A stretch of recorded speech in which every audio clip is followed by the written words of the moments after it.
నమస్తే welcome to వి3 news లక్ష్యం సమాజహితం నేను మీ విజయలక్ష్మి ముందుగా బులెటిన్ లో హెడ్లైన్స్ వ్యాక్సినేషన్ పై అపోహలు వద్దన్న కమిషనర్ ప్రతి ఒక్కరూ వ్యాక్సినేషన్ చేసుకోవాలని సూచనలు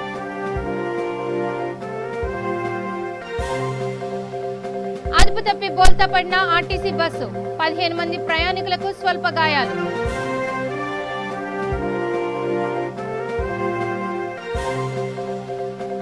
అమరావతిని ఏకైక రాజధానిగా చేయాలి 718వ రోజుకు చేరిన రైతు దీక్షలు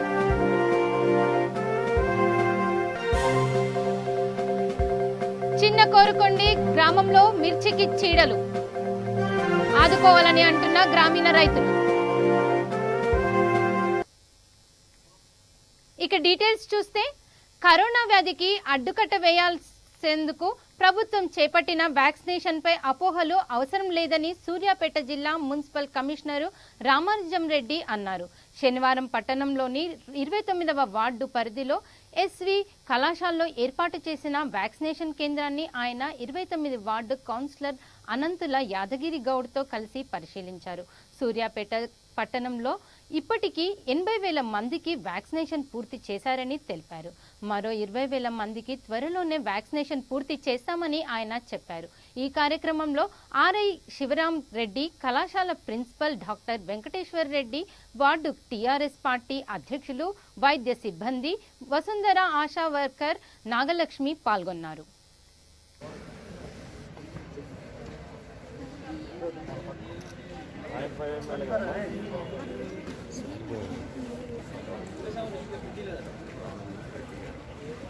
సూర్యాపేట జిల్లా సూర్యాపేట పట్టణంలో మున్సిపల్ పరిధి గల 29వ వార్డులో వ్యాక్సిన్ శ్రీ వెంకటేశ్వర కాలేజీలో ఏర్పాటు చేయడం జరిగింది. ఇది మన రాష్ట్రంలో రాష్ట్ర ముఖ్యమంత్రి ఆదేశాల మేరకు మన మంత్రి జగదీశ్వర్ రెడ్డి సూచన మేరకు ఈరోజు తాళగడ్డలో 29వ వార్డులో వ్యాక్సిన్ వేయటం మొదలు పెట్టుకున్నాము. అదేవిధంగా మన ఉమ్రికాన్ వ్యాధి కూడా మన రాష్ట్రానికి రాకుండా మన రాష్ట్ర మంత్రివర్యులు జగదీశ్వర్ రెడ్డి గారు, ముఖ్యమంత్రి కేసీఆర్ గారు దీన్ని తరిమి కొట్టే సూచనలో ముందస్తుగా ఈ వ్యాక్సిన్ అనేది ప్రతి ఒక్కరు వ్యాక్సిన్ వేయించుకోగలరని కలెక్టర్ గారు సూచనకు మన మున్సిపల్ కమిషనర్ రామాంజన్ రెడ్డి గారు ప్రతి వార్డులో టీం తయారు చేసి వ్యాక్సిన్ వేయటం మొదలుపెట్టారు. అదేవిధంగా ఎస్పీ కాలేజీలో ఈరోజు వ్యాక్సిన్ వేసుకునేదానికి స్టూడెంట్లు ఒక 200 మంది లైన్లో నిలబడి వ్యాక్సిన్ వేయించుకోవడం జరుగుతుంది. అదేవిధంగా ఏదైతే కోవిడ్ వ్యాక్సిన్ ఉందో దానికోసము కలెక్టర్ గారి ఆదేశానుసారము 48 టీములు వేసినాము. మెడికల్ డిపార్ట్మెంట్ వారు మేము కలిసి సంయుక్తంగా ఈ కార్యక్రమం చేపట్టడం జరుగుతుంది. పట్టణంలో ప్రతి వార్డులో కూడా ఒక టీంను ఏర్పాటు చేయడం జరిగింది. కాబట్టి ప్రజలందరికీ కూడా మా విజ్ఞప్తి ఒకటే, ఎవరైతే కోవాక్సిన్ మొదటి డోసు వేసుకోలేదో వ్యాక్సిన్ వేసుకోండి. కోవాక్సిన్ ఉంది, కోవిషీల్డ్ ఉంది, 2 ఉంది. మీకు నచ్చిన ఇంజక్షన్ మీరు వేసుకోండి. అదేవిధంగా వచ్చిన వాటి వాళ్ళని ఎన్నికి పంపకుండా ఖచ్చితంగా మీరు వ్యాక్సిన్ వేసుకోవాలి. దీనివల్ల భయపడి ఏదో అవుతుందని ఎవరు కూడా ఫీల్ కావద్దు. ఫస్ట్ డోసు, సెకండ్ డోసు ఖచ్చితంగా తీసుకొని మీ యొక్క ఇమ్యూనిటీని పెంచుకోండి. అదేవిధంగా ఇక్కడైతే ఇప్పుడు కాలేజీలో ముఖ్యంగా ఇక్కడైతే ఈ డిగ్రీ కాలేజీలు ఉన్నాయో మన టౌన్లో 9 కాలేజీలు ఉన్నాయి.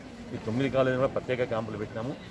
దానిలో భాగంగా ఈరోజు ఎస్వి డిగ్రీ కాలేజీ ప్రిన్సిపల్ గారితో మాట్లాడితే వాళ్ళు ముందుకు వచ్చి ఇక్కడ దాదాపు 200 మందికి వ్యాక్సిన్ వేయడానికి మాకు అవకాశం కల్పించిన వాళ్ళు ప్రత్యేకంగా ధన్యవాదాలు తెలియజేస్తూ పట్టణ ప్రజలందరూ కూడా మా విజ్ఞప్తి ఒకటి, దయచేసి నారాయణపేట జిల్లా ఏక్రాస్పూర్ గ్రామం దగ్గరలో కర్ణాటకకు చెందిన ఆర్టీసీ బస్ అదుపు తప్పి బోల్తా పడింది.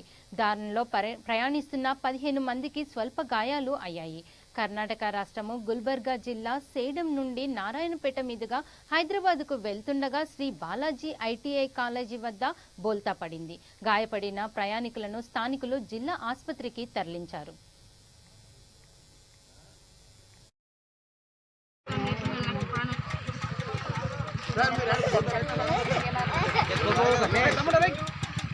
వేసుకోవాలని ఖాళీగానే అవుతుంది కదా.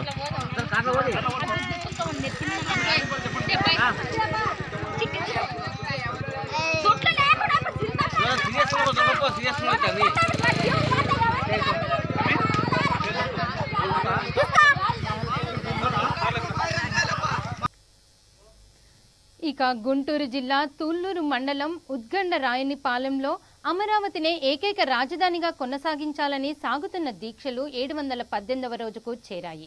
ఈ శిబిరంలో రైతులు, రైతు కూలీలు పాల్గొంటున్నారు. 3 రాజధానుల ప్రతిపాదనను వ్యతిరేకిస్తూ రైతులు పోరాటం చేస్తున్నారు. 3 రాజధానులను ఏర్పాటు చేయాలన్న నిర్ణయము సరికాదని వారంటున్నారు. అన్ని విధాలుగా అమరావతి రాజధానిగా అనుకూలంగా ఉందని తెలిపారు.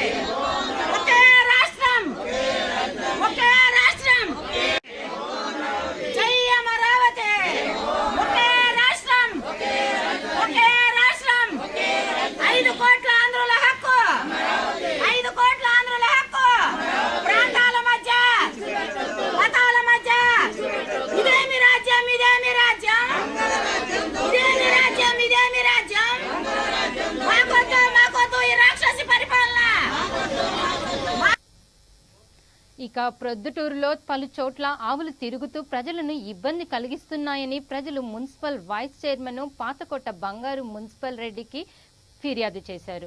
తిప్పిరి రెడ్డి పల్లెలో తాండార్ గోశాలను ఏర్పాటు చేస్తామని చెప్పారు. చైర్మన్ గోశాలను పరిశీలించి ఆవులను అక్కడికి తరలించడానికి అనుమతించారు.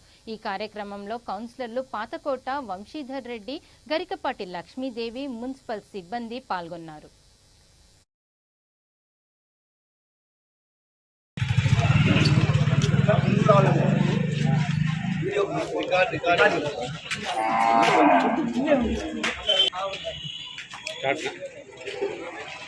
అందరికీ నమస్కారం.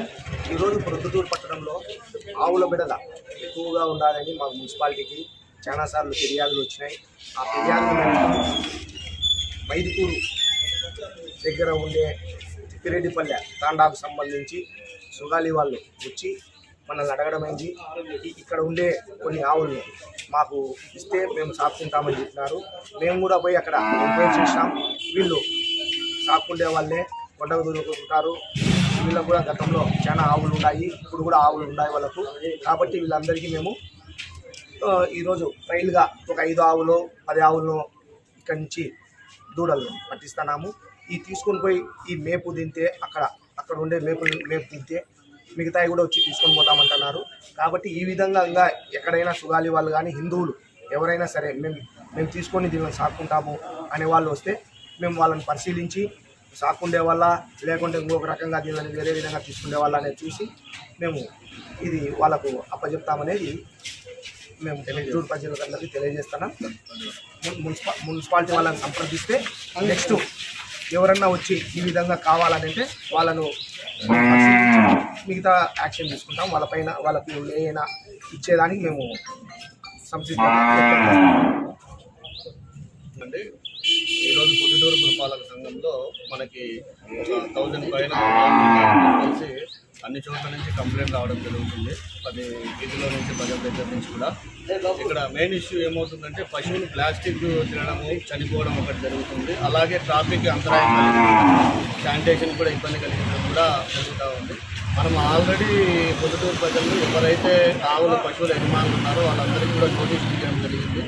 మైకుల ద్వారా అనౌన్స్ చేయడం జరిగింది. అలాగే కౌన్సిల్లో మీటింగ్ కూడా పెట్టుకోవడం జరిగింది. వాళ్ళందరితో కలిసి కూడా వాళ్ళందరూ కూడా మాకు ఒక నెల మాకు టైం అయ్యేది సార్, మా ఏవైతే పశువులు అయితే ఉన్నాయో అన్నీ మేము మా ఇంట్లోకి తప్పించుకుంటామని చెప్తున్నారు. ఒక నెల కాకుండా ఇప్పుడు 3 నెలలు మనం టైం ఇచ్చడం జరిగింది. ఎవరైతే ఓనర్లు ఉన్నారో వాళ్ళు 1-2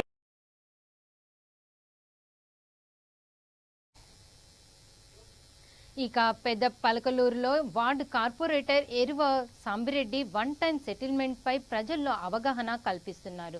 గృహ నిర్మాణం క్రింద కట్టుకున్న వారితో ఓటీఎస్ డబ్బులు కట్టించారు. ఈ కార్యక్రమంలో సచివాలయం సిబ్బంది, వార్డు మెంబర్స్, వాలంటీర్లు పాల్గొన్నారు. రిజిస్ట్రేషన్ అయిపోయి నీకు పట్టా వచ్చింది. మన రేపు ఏమవసరమైన పిల్లల చదువుకి ఏదైనా బ్యాంకులో పెట్టుకోవాలన్నా కూడా మంచి ఉపయోగం. ఒకటి మనం రిజిస్ట్రేషన్ చేసుకోవాలనుకో, మనకి 200 గజాలు ఉందనుకో, ఇక్కడ 200 గజాల చలానా కడటానికే నీకు 40-50 వేలు ఖర్చు అవుతుంది. మన యాల్యూషన్ ప్రకారం ఊరు ప్రకారం 50-60 వేలు అవుతుంది. మనకేంటంటే ఈ 20 వేలతోనే మనకి నువ్వు అసలు ఏమి ఇవ్వద్దు. ఆధార్ కార్డు ఫోటో ఇస్తావు, నీ పేరు మీద రిజిస్ట్రేషన్ పట్టా చేసి ఇస్తారు. అది మనం తీసుకున్న పాత అప్పు, అది వడ్డీ లేకుండా కడతాం మటుకే. మళ్ళీ మనం రిజిస్ట్రేషన్ చేసుకోవాలంటే 56,000 ఖర్చు అయింది. ఇది మంచి ఉపయోగం, ఆలోచించి కట్టుకోండి. మంచి ధర ఎక్కువగా అది మన వాడు ఈడు. అదే రిజిస్ట్రేషన్ ఉన్నాయి, పేపర్లు ఉన్నాయి అనుకో, నువ్వు ఎవరి కాడికైనా పోయినా ఏ రైతు అవసరం వచ్చినా కూడా మనకి డబ్బు పడుతుంది. దాంట్లో నారాయణపేట జిల్లా మద్దూరు మండల పరిధిలోని కొత్తపల్లి గ్రామ పంచాయతీలో కార్తీక మాసం చివరి శనివారం నాడు శ్రీ ఆంజనేయ స్వామి వారికి అభిషేకం నిర్వహించారు. 12 రోజుల పాటు సాగిన పూజల్లో పెద్ద ఎత్తున భక్తులు పాల్గొన్నారు. మహామంగళ హారతితో పూజలు ముగించాయి. గ్రామస్తులు నారాయణ రెడ్డి, గోవర్ధన్ రెడ్డిలు అన్నదానము కార్యక్రమం నిర్వహించారు. ఈ కార్యక్రమంలో గ్రామ భజన మండలి సభ్యులు, గ్రామ పెద్దలు, యువకులు, మహిళలు అధిక సంఖ్యలో పాల్గొన్నారు.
ఇక కల్లూరు మండల పరిధిలో చిన్న కోరుగొండి గ్రామ పంచాయతీ పరిధిలో 450 ఎకరాల మిర్చి పంటకు చీడలు ఆశించాయి.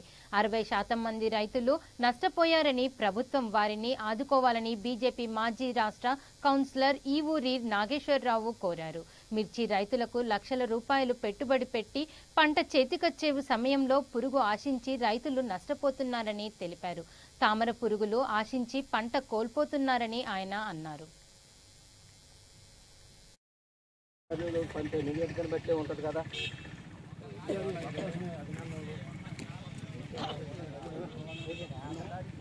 ఏంటంటే 2 లక్షలు ఖర్చు పెట్టండి పొలం వాళ్ళు బాగు చేయగలుగుతారా, బాగు చేయగలుగుతారా, పీకేయమంటారా, ఉంచమంటారా కూర్చొని అడిగింది. పీకేయమంటే పీకేయడం ఉంచితే ఉపయోగం ఉంటుందా? ఇక్కడ నీళ్ళు రంగు ఎవరూ పెట్టలేదండి. మరి నీళ్ళు రంగు పెట్టమని మాకు నిన్ననే చెప్పింది మేడం గారు, నిన్ననే చెప్పారు. అంతకుముందు నీళ్ళు రంగు పెట్టమన్నారు, ఈ కలరే పెట్టమన్నారు. ఇది తామర పురుగుల వల్ల వచ్చిన డ్యామేజ్ కాదు, ఇది ఏంటంటే తెల్లదోమ వల్ల మనకి ఏంటంటే జెమిని వైరస్, అంతా జెమిని వైరస్. మనకు బొబ్బ రోగము, ఆకు ముడత అంటారుగా, ఇదంతా జెమిని వైరస్. మనకు తెల్లదోమ ఏం చేస్తుందంటే అది కూడా రసం పీల్చేసి ఎప్పుడైతే చుట్టుపక్కల కలుపు మొక్కలు కానీ లేకపోతే వేరే దగ్గర ఉన్న వైరస్ మొక్కని రసం పీల్చి కొత్త మొక్క పీల్చినప్పుడు ఈ వైరస్ వస్తుంది. ఇది మీరన్న ఆ పెయిన్ వల్ల కాదు, ఆ పెయిన్ వల్ల కాదంటారా? పెయిన్ వల్ల కాదు. ఆ పెయిన్ ఏంది మనకు పూతలో వచ్చి కొద్ది పూతని ఇట్లా డ్యామేజ్ చేస్తుంది, కానీ ఇదంతా కూడా తెల్లదోమే. ఇప్పుడు ఆ పెయిన్కి ఏం వాడాలో చెప్తే, ఆ పెయిన్ ముందు పెయిన్ కంటే ముందు ఈ వైరస్ మనం కంట్రోల్ చేసుకోవాలంటే మీరు వేప నూనె ప్రైడ్ ఒకసారి, వేప నూనె 10,000 ppm, వేప నూనె 3 సార్లు. నా పేరు డాక్టర్ కే రవికుమార్, కీవిక వైరాలో కీటక శాస్త్రవేత్తగా పనిచేస్తున్నాను. ముఖ్యంగా ఇది ఏంటంటే ఈ మిరపలో జెమిని వైరస్ అంటాం. ఈ జెమిని వైరస్ అనేది మనకు తెల్లదోమ ద్వారా వ్యాపిస్తుంది. మనకు వైరస్కి ఏవైతే వ్యాప్తి చెందేటటువంటి తెల్లదోమలు వాటిని కంట్రోల్ చేసుకున్నట్లయితే మనకు వైరస్ తగ్గిపోయే అవకాశం ఉంటుంది. సో దాంట్లో భాగంగానే మనం ఏం చేసుకోవాలంటే ఎకరానికి 50 నుంచి 100 పసుపు రంగు జిగురట్టాలు, నీలి రంగు జిగురట్టాలు, మళ్ళీ ప్రతి వారం 10 రోజులకు వస్తుంది మనకు వేప సంబంధిత మందులు, అంటే వేప నూనె 1500 ppm కానీ లేకపోతే 10,000 ppm కానీ. సో దాంతోపాటు మనకు సెమిపెడ్ 0.2 గ్రాములు లీటర్ నీటికి కానీ, లేకపోతే థయామిథాక్సమ్ 0.2 గ్రాములు లీటర్ నీటికి కానీ, లేకపోతే డైఫెన్థ్రిన్ పెగాసస్ అంటాం కదా, అది 1.25 గ్రాములు కానీ లీటర్ నీటికి కలుపుకొని మనము పురుగు మందుకు పాటు అదేవిధంగా మనకు వేప నూనె కనుక చేసుకున్నట్లయితే చాలా వరకు కూడా కంట్రోల్ అయ్యే అవకాశం ఉంటుంది. సో దాంతోపాటు కూడా మనకు పొలంను కూడా ఎలాంటి కలుపు లేకుండా చూసుకోవాలి. అదేవిధంగా ఎప్పటికప్పుడు మానిటరింగ్ అనేది కూడా చాలా ఇంపార్టెంట్. తొలి దశలో ఎప్పుడైతే ఒక మొక్క 2 మొక్కలు వచ్చినప్పుడు దాన్ని గుర్తించి కనుక మన యాజమాన్యం చేసినట్లయితే చాలా వరకు కూడా కంట్రోల్ అవుతుంది. ఇంకొకటి ఏంటంటే ఒకే పురుగు మందును పలుమార్లు సార్లు కాకుండా పురుగు మందును మార్చుకుంటూ మనము పిచికారీ చేసుకున్నట్లయితే. ఇక నిర్మల్ జిల్లా కేంద్రంలోని స్థానిక ఎన్టీఆర్ స్టేడియంలో గాయత్రి గోశాల ఆధ్వర్యంలో గోమయ ప్రమిదలతో 1,00,000 దీపోత్సవ కార్యక్రమం కన్నుల పండుగగా జరిగింది. ఈ కార్యక్రమానికి ముఖ్య అతిథిగా శ్రీ కమలానంద భారతి స్వామి, భువనేశ్వరి పీఠం గన్నవరం స్వామీజీ హాజరయ్యారు. సుమారు 108 వస్తువులతో ఔషధ లింగేశ్వరునిగా అన్ని రకాల వనమూలికలతో పంచామృత అభిషేకము చేపట్టారు. ఈ కార్యక్రమంలో భక్తులు పెద్ద సంఖ్యలో పాల్గొన్నారు. ప్రత్యేక పూజల తర్వాత స్వామివారికి హారతులు సమర్పించారు. రాత్రి 12 గంటలకు వేద పండితులు ఆధ్వర్యంలో నిషి పూజ అభ్యాస హారతిని చేపట్టారు.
అవసరమైతే ఈ ఎదిరించేటువంటి దీపాలు ఈ హిందూ ధర్మాన్ని కాగడానికి యువతీలుగా కాగడాలకు కూడా పట్టుకోవాల్సిన అవసరమైతే పట్టుకుంటా లేదా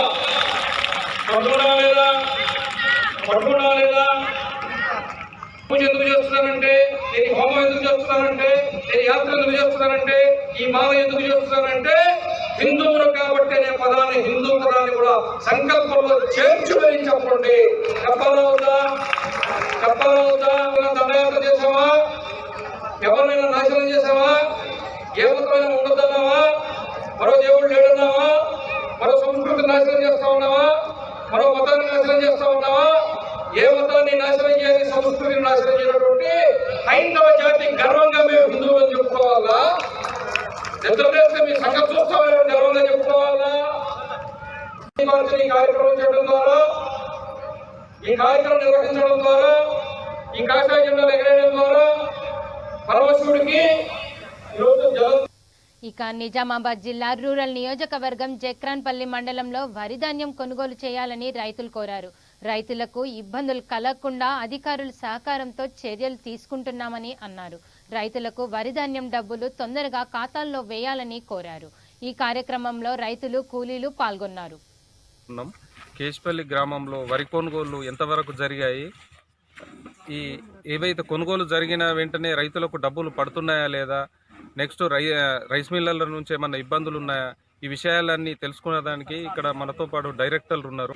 మైనం గంగాధర్, చెంగాల ప్రశాంత్ కుమార్ ఇక్కడ ఉన్నారు. వారిని అడిగి తెలుసుకునే ప్రయత్నం చేద్దాం.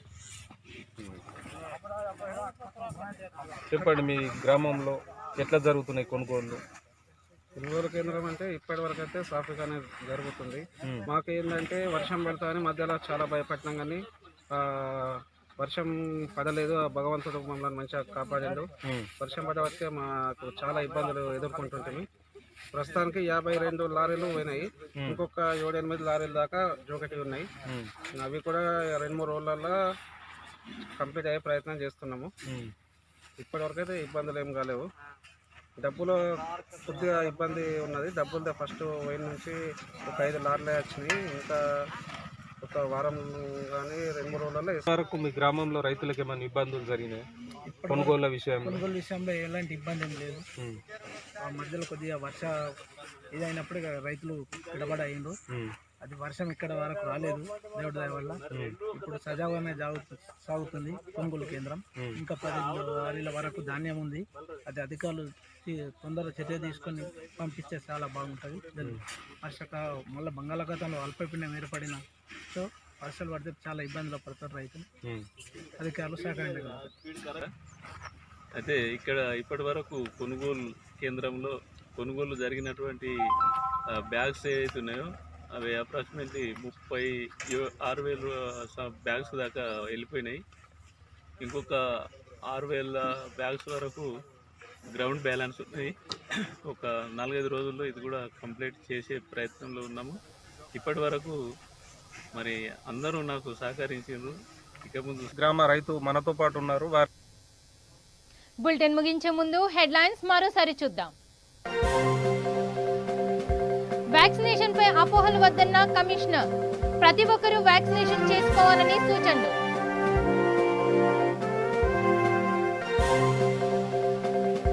అదుపు తప్పి బోల్తా పడిన ఆర్టీసీ బస్సు, 15 మంది ప్రయాణికులకు స్వల్ప గాయాలు.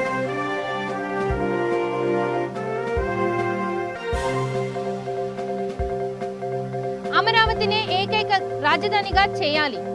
718వ రోజుకు చేరిన రైతు దీక్షలు.